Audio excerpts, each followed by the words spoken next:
Kelompok kami akan menjelaskan mengenai seni rupa kontemporer dan seni komik di Nederlanden yang dibagi menjadi 4 bagian, yaitu karakteristik, pengaruh masuknya ke Nederlanden, tokoh-tokoh, dan juga contoh karya. Seni modern atau kontemporer merupakan suatu aliran seni yang memiliki karakteristik berupa sebuah karya seni yang biasanya lukisan, tidak lagi mengandung unsur kesenian klasik.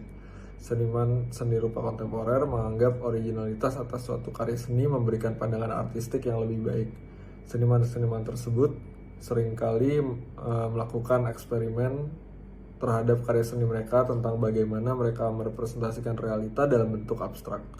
Eksperimen tersebut menghasilkan karakteristik yang berupa efek dari suatu lukisan lebih penting dari ketepatan representasi gambar.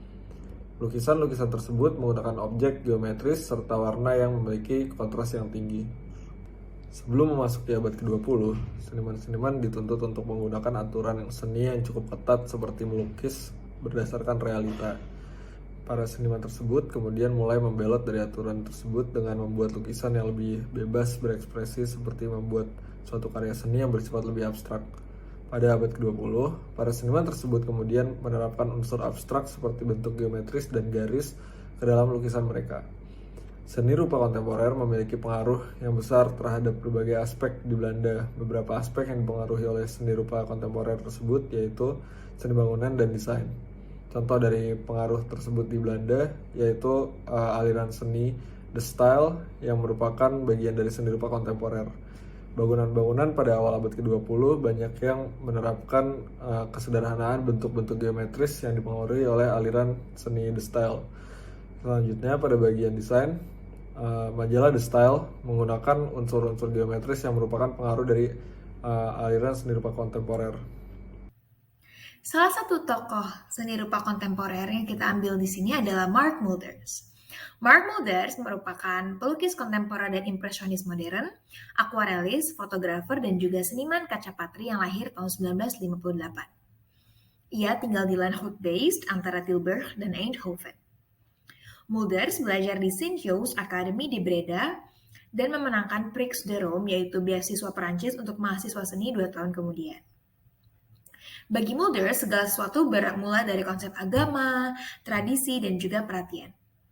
Karya-karyanya bertema Katolik pada tahun 1989 membentuk tandingan dengan karya postmodernis populer pada saat itu, seperti Rene Daniels, Rob Birza, dan juga Rob Scholten.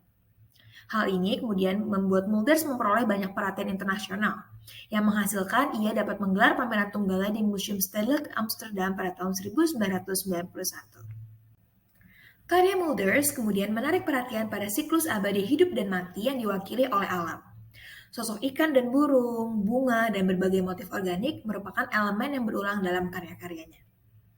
Dalam beberapa tahun terakhir, Mulders telah mengambil inspirasinya terutama dari alam di sekitarnya, yaitu keindahan bunga di tempat tinggalnya di Landhout-based.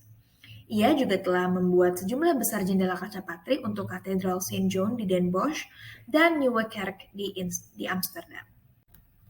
Salah satu contoh karya Mark Mulders yaitu Blumenakker met Zonnebloemen atau Flower Fit with Sunflowers, yang merupakan lukisan minyak di atas kanvas yang berukuran 70 x 150 cm. Karya abstrak figuratif yang dibuat pada tahun 2013 ini dilengkapi dengan inisial nama sang seniman yaitu huruf M di pojok kanan bawah, serta ditandatangani dan diberi judul 2 kali, yaitu Mark M. Akker met Zonnebloemen, Blumenakker met Zonnebloemen di balik sisi kanvas. Mulders kerap kali melukis objek alam berupa bunga pada karya-karyanya. Sebagai pengagum keindahan alam, ia mengungkapkan bahwa karyanya kerap kali didorong oleh keinginannya untuk bunga baru yang akan muncul di ladang taman rumahnya. Selanjutnya kita akan membahas tentang komik. Apa itu komik? Komik sendiri merupakan seni sekuensial yang memiliki karakteristik yaitu gambar yang disusun sedemikian rupa untuk membangun sebuah cerita atau menyampaikan informasi. Nah, gambar-gambar tersebut biasanya akan didukung atau dikombinasikan dengan teks yang berbentuk speech balloon untuk dialog, lalu ada caption untuk keterangan, dan ada onomatopoeia sebagai efek bunyi, sebagai penjelas alur atau informasi dari komik tersebut. Selanjutnya kita akan memasuki pengaruh komik ke Nederlanda. Eh, Tentunya sebagai karya seni yang menggunakan gambar penokohan yang dibuat dalam media yang relatif kecil, komik ini mudah diakses sama masyarakat. Nah, seiring perkembangan zaman, komik itu selalu menyesuaikan dengan kondisi masyarakatnya. Nah, mulai dari komik satire dan komik anak-anak yang populer pada tahun 1920. Nah, komik juga banyak berisi tentang sindiran-sindiran politik atau komik-komik tentang peperangan. Nah, keberadaan komik juga berpengaruh nih pada munculnya perubahan-perubahan seperti banyak majalah satire dan humor pada abad ke-19. Yang paling penting dan terkenal adalah Het Humoristische Album yang terbit pada tahun 1856. Nah, pada pertengahan 1920-an, kemunculan komik juga berpengaruh pada banyaknya opsi hiburan bagi anak-anak yang dikemas dalam bentuk buku-buku yang diilustrasikan secara artistik dan berwarna. Nah, pada pertengahan abad 20, keberadaan komik itu berpengaruh pada datangnya budaya-budaya populer Amerika nih, melalui masuknya komik Popeye dan Mickey Mouse. Hal ini berdampak pada beragamnya karya seni Belanda yang terpengaruh oleh budaya Amerika. Fitur komik lain yang datang dari Amerika adalah seri Illustrated Classics yang menceritakan kembali kisah-kisah klasik seperti Midsummer Night's Dream, Alice in Wonderland, dan Around the World in 80 Days dalam bentuk komik.